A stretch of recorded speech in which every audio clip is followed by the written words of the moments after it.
Hello, welcome to today's video in which I'll teach you guys how to get an A star for A level or really anything else. So moving on, first of all, hands-on work. Why is this important? So some subjects like science require a great level of practical understanding, especially for your core practicals and A levels. So hands-on work means experimenting practically or watching videos of the equivalent rather than relying on plain theory. Now here's an example of a site that you could use for really any science subject, Phat.Colorado, and here's how to use it. And so as you saw, the level of understanding is enhanced, and this is very important. So always, before your practical exams, go online, find some simulators, or search some YouTube videos demonstrating the equivalent. So now we go on to topic-wise question compilations. The reason why this is important is because topic questions allow you to identify which areas you're weak in and which areas you're strong in, and literally weed out the strong areas to only focus on the weak areas. Just as I said, it's like putting a scope on a sniper. Now, the easiest way to do this is to look on some website and get it, but that's not what we're going to do. What you got to do is make compilations yourself using the latest past papers, and you won't get these on most websites, especially for certain boards. So here's how to make it.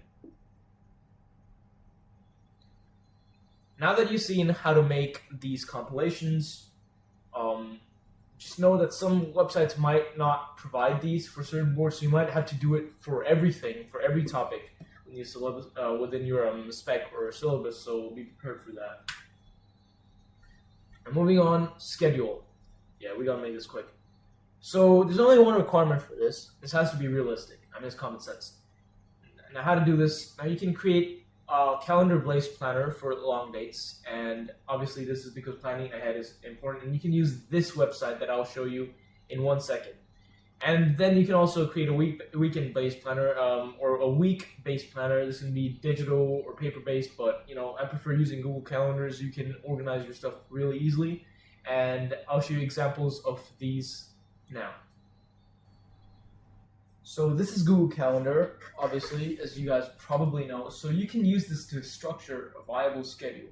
Yeah, for example, I used to use this to structure my free periods and what to do in and within them, and for example, after school homework, something like that. You can do this for much more than just, obviously studies. Now moving on, this is quite self-explanatory. I mean, you guys can use this and figure it out. It explains itself. Now going on, there's another website called smartgirlstudy.com, and the biggest blessing from this site is stuff like this, to make your own timetable. Now, my personal favorite is this. This is a must-have because it provides a nice content summary for you. So you put your subject, whatever. So obviously explore the site, guys. The links in the description. Okay, so moving on. The rules for making these timetables is that it should always have breaks and backup days, because sometimes you might not reach your target. Sometimes you might go to a party. Sometimes you might be sick. Sometimes you just might have brain rot, So, it should be realistic. And obviously the second one is times for pastimes, how to be allocated. You're probably going to watch Netflix, you're going to watch that YouTube shit. So, always understand that the times have to be allocated. Yeah. You can do it, but just like, okay, for example, 5 p.m. to 6 p.m., okay, whatever. And the last one is the most important one. Always study in chunks that you can focus in.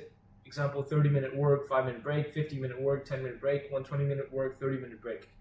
And the reason why this is so important is because if you don't do this without a break, you're not going to be focused and you're not going to be motivated. And you're probably going to be too exhausted to move on. Yeah? That's very important.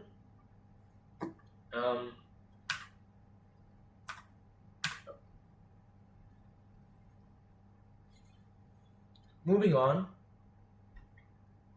integrate AI within your work. So how do you do this? Obviously, ChatGPT, and I'll show you an example now about things you can do with it. So, okay, using ChatGPT.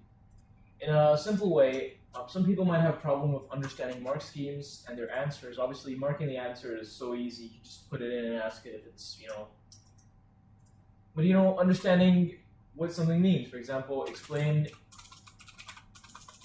inbreeding in the context of, whatever the mark scheme says. And obviously, it will give a very detailed explanation. Now, not just that, but you can look at the syllabus, for example. That's the International A-Level syllabus. You can, look at anything and you can just say, oh, make notes on this. Yeah, that's a very important thing too. So make A-Level notes on, and it'll immediately give you whatever. See, it's really concise and precise. So there you go. So these were just some of the things you can do in ChatGPT, and here's the full list. Yeah, you can make syllabus-based short notes, obviously marking your answers, solving image-based problems, and word problems. Now, this is the most important one, because Google search engine and anything in the world cannot do this. You don't need to hire an expensive tutor for like £100 dollars an hour. Yeah, we don't have that kind of money here to waste. You're spending on it. Even like spending it on a casino makes more sense than giving it to some tutor. Because you have the solution online. Example-based understanding, this is extremely important for physics. Yeah, I mean, this is pretty obvious. In exam papers, in mark schemes, as I'll show just now,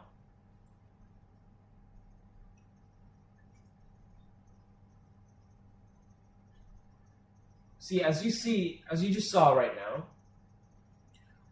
there's no understanding about the, as you can say, there's no understanding about the procedure and whatever. So obviously this is important, and as it, obviously makes you understand better. Different levels of details. Now this is important for those doing extended project qualification. You need to know a higher level of detail. Sometimes you might not have the essential books, required books on the topic, so you can ask it in more detail than you've learned in school. Proofreading and improving any project is important for essays, but usually you can use anything else like Word to fix your grammar mistakes. And obviously live working, as I just said, yeah, the mathematical problem working out is much better. Yeah, and sure, just use that. Now moving on, we are going to be talking about practice.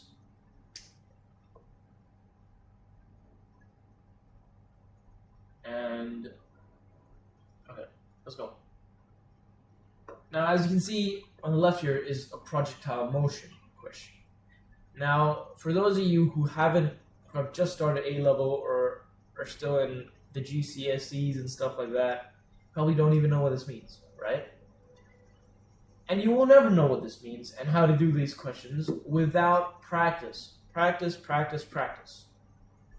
For example, for practice, you got to find the vertical component of this, the horizontal component.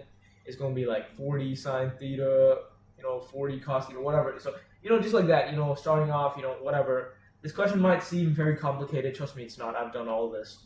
So, you got to practice these questions, and especially with chemistry and physics, because these you cannot BS.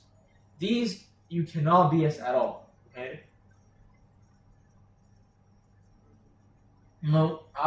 Obviously, it's different by exam boards, but in some exam boards, in physics, up to 60% to 70% of all the marks are just for mathematics-based problems, so obviously you got to practice that. And the best way to practice is to use different sources, okay? Different sources. If you finish your past papers, move on to a different board. It's going to be similar. For example, if you're doing Edexcel International A-Level, yeah, then doing some problems from Cambridge A-Level or Edexcel, UK, A2 levels or A levels, makes sense. And the reason to do this is because grade boundaries might change because of competition or, because they're, increasing it after COVID-19's effects. So, yeah. So here's how to effectively practice from a past paper and a mark scheme.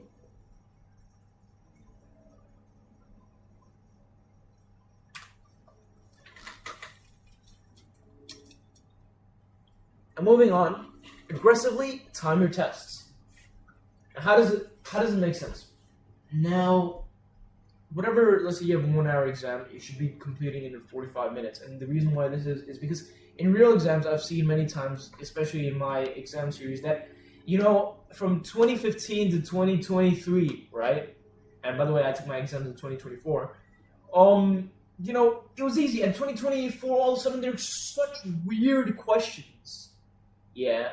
Especially regarding understanding, there's none of it, whatever was taught in the textbook, there's none of it, it's just random BS. So the best way to get around this is practice as much, because, if the exam questions are too hard, yeah, that's the only way you can get through solving the whole paper, while at least maximizing your problems in whatever you understand or partially understand. So, moving on, define what type of learner you are. This is the most important tip ever, okay? Yeah? Based on this graph, you should decide what materials to use in study. So you could be a visual learner like this, or you could be hands-on, whatever. And by the way, just because I showed you this image, don't be wishing for a setup like this. Yeah, it just means I've seen some people, including myself, who want to get a setup like this to study first without studying. And even if they get a setup like this, they'll just sit there 15 minutes and not do anything after that. So yeah, study first, get a setup later. Now, different learning styles of teaching: visual, auditory, kinesthetic, read, write, whatever. This is BS, okay? I'm going to be completely honest with you. Reading and then writing it out, it's not... Reading is not a bad thing, but reading, and how some people do that blurting technique, they read something and they write it out, and how much do I know? Well, a better utilization of the blurting technique, which, by the way, is basically when you takes a topic and you just write it down on a blank piece of paper from memory. Now, this is the reason why this is ineffective is because it takes a lot of time, because handwriting is slow. Even if you do it on a computer, it's a waste of time. Better to do past papers instead of that. Now, moving on. Visual, auditory, kinesthetic are your main, categories. Most people would usually be within visual, obviously charts, graphs, diagrams are the most important. Diagrams are the most important way to understand for a visual learner. And the most important aspect of this really is to, I guess, just go on YouTube videos and watch animations. Auditory, you might have a microphone, you might dictate whatever you learn, how there are audiobooks. You could, if you're for a project, you can, enable audiobook, or the reader you see in, if you use Microsoft Edge, the reader. I'm not pretty sure. I'm not sure about that, but you can use some sort of software that reads it back to you, so you can listen on it to your way to school, whatever. So, yeah. And kinesthetic, obviously, experiments. As I said, you can use these websites like Fed.Colorado for your advantage. Use and abuse the mark scheme. This is the biggest advantage you'll get. It's only on my channel. Truth to be told, in A-level exams, it does not matter whether you're smart, whether you know how to do shit. No. You know what matters? Whether or not you know how to use the mark scheme. Now, moving on, I'll show you a small video after now of how to use the mark scheme.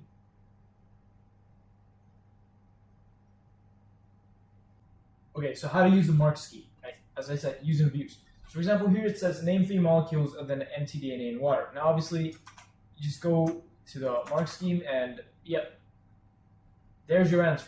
Done, dusted. All you need to know is how to say this. There's no complexity required. Now, obviously, for the explain parts, yeah, like this. Explain how the process amplified DNA. Now, this is very important. Yeah, as you can see here. So all you had to do is, obviously, this is application, regarding this application, so 94 Celsius, that's relevant to the question. You just have to take the non-application part, for example, high temperature to break H1s. So you make notes from these. Imagine these numbers don't exist. High temperature to break H1, and you make direct notes. Just copy this from the mark scheme, because every time you need to answer, all you need to do is state these simple points. Temperature lowered so they can detach, cycles so that enough DNA is made. All you need to do is memorize this and understand it from the mark scheme, because textbooks will BS you all the time. Yeah. This is the simplest answer ever, okay? And at times the textbooks might be completely wrong regarding such things as my physics textbook was. So always remember, look at the mark scheme. The mark scheme should be your guide because the textbook, in most cases, especially if you're using like hotter books or whatever, is endorsed but not made by the exam board. So there's a big difference. So as you've seen, this is how to use the mark scheme. Now always remember, a good way to do this is to imagine a person you hate the most. You know, it could be your enemy, your bully, your ex, you know, it could be anything. And picture yourself marking the paper. But picture yourself having to do it fairly. However, you're like a lawyer trying to find a loophole. Yeah? Like, what is the minimum number of marks I can give them under the rules? You know, give yourself, basically. And take that marks and improve on it, you know? Do not in any circumstance be lenient. This is the biggest mistake you can do because this gives you overconfidence. Yeah, if you hyperinflate your marks, you might be looking at an A plus, or you're really at an A. Yeah, or you could same thing. Basically, just don't do it. Prioritize your syllabus. Yeah. Now, here's a small video of a syllabus, and so obviously, taking apart this document, you should make a checklist like this with each point on Excel, whatever really, and it should have class notes, Quizlet flashcards, whatever, revision, exam practice. So you should tick off stuff like this, and there should be levels, like level 1 to 5. 5 should be highest. So I've done level 1, I've done basic, level 2, sort of, level 3, I can do some exam questions, level 4, I can do all the exam questions, level 5, I can get at least 90% plus in these exam questions. So exactly, how much exam practice? I've done 10 questions, 20, 30, 40, 50, I've done questions from the last 10 years, blah, blah, blah, fully prepared. Now the best way to, get a quick review of the syllabus is to go through ChatGPT, as I said, make the notes, or it's to use, books like these from CGP, which has many exam boards, EdXL, AQA, Cambridge, OCR, I'm not sure. Basically, it has a lot of these. It's, very useful. Even if it's not your board, you can still, use these books because they're quite relevant. Now, moving on to the Feynman effect.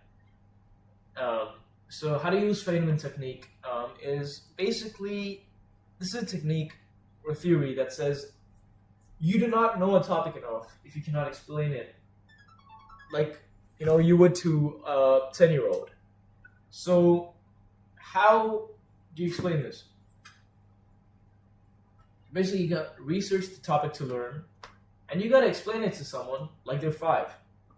Yeah. So imagine yourself explaining it to your smaller sister, if you have one, your small sibling, whatever, or just imagine yourself going into a kindergarten explaining it to children. And if you can make complex topics simplified, then that means you understand it enough. And if you cannot, then you need to go back and fill the holes in your knowledge. It's pretty simple, and if you have nobody to physically teach, you record yourself, and that's good enough.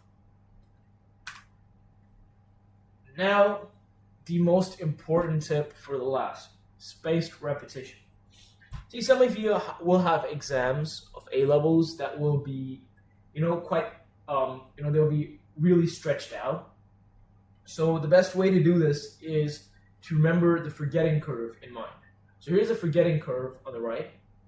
And always remember to revise your material once you get home, revise it or an alternate day after, revising it at the end of the week, and then at 1 month, and then at 6 months, then 12 months, in that order. Without doing spaced repetition, there is absolutely no way you will ever remember a topic, ever. Yeah, and you can't just redo the whole topic again and again and again, right? You need to remember some part of it, or at least understand the logic. Yeah. So, and the best way to do this is to go to tests. This enables active recall, better functioning of the memory, and it helps you retain. Also helps you identify the gaps in your knowledge. There's no point if let's say you're reading about neuroscience, or let's say you're reading about what's common A-level subjects, what's the common A level subject? Okay, let's say you're reading about the nervous system, right? You're reading about the nervous system.